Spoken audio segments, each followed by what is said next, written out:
चिंगम लिया, उसको दांतों में रखा, चबा करके दिखाया, एक लंबा कीड़ा और उस पर दांतों के निशान, दांतों के निशान। डॉक्टर्स जब स्कैनिंग करेंगे तो उनको ये पता चलेगा कि पहले माँ के पेट में एक लंबी चीज बनी जिस पर दांतों के निशान जैसे। कुरान ने मुदगा कहा।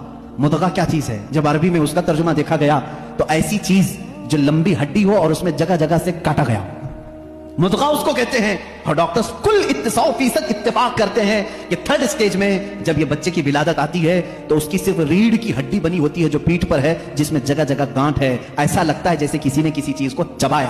ये कुरान में एम्ब्रियोलॉजी का फलसफा मौजूद है।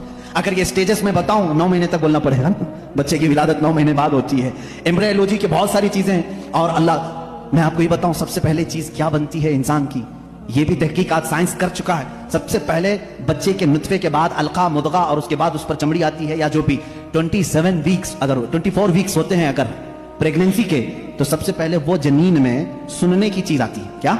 सुनने की चीज। उसके बाद उसके अंदर महसूस करने की, देखने वाली चीज आ जाती है 27 वीक्स के बाद। फिर उसके बाद उसकी हार्ट बीट भी शुरू होती है। अब कुरान की आयत पढ़ो, अल्लाह फरमाता है वजअल लकुमुस समअ वल अबसारा वल अफइदा कलीलन मा तशकुरून। हमने तुम्हारे माँ के पेट में सबसे पहले सुनने की ताकत दी, देखने की ताकत दी, फिर धड़कने वाला दिल अता की।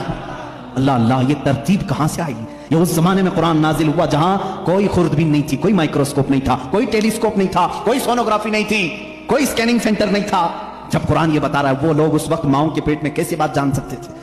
एक बहुत बड़ा साइंसदान है, उसके सामने एम्ब्रियोलॉजी के तज़किरे किए गए और कुरान की आयतें बताई गई, तो कहता है शायद मोहम्मद सल्लल्लाहु अलैहि वसल्लम के पास कोई ऐसी बड़ी मशीन थी जिसको वो देख करके सब बताएं। उनसे कहा गया मियाँ ये 1400 साल पहले की है, तो खुद हंसने लगा। हाँ, ये तो टेलीस्कोप, जो देखने वाली खुर्दबीन है, माइक्रोस्कोप, ये तो 16वीं सदी में इजाद हुई है। और उस वक्त जब इजाद हुई तो बड़ी बड़ी चीजें ही खाली देख सकती थी, छोटी चीजों को देखा भी नहीं जाता। फिर उसने उठ करके ये कहा, फिर तो या तो ऊपर वाली कोई ताकत उनके साथ होगी।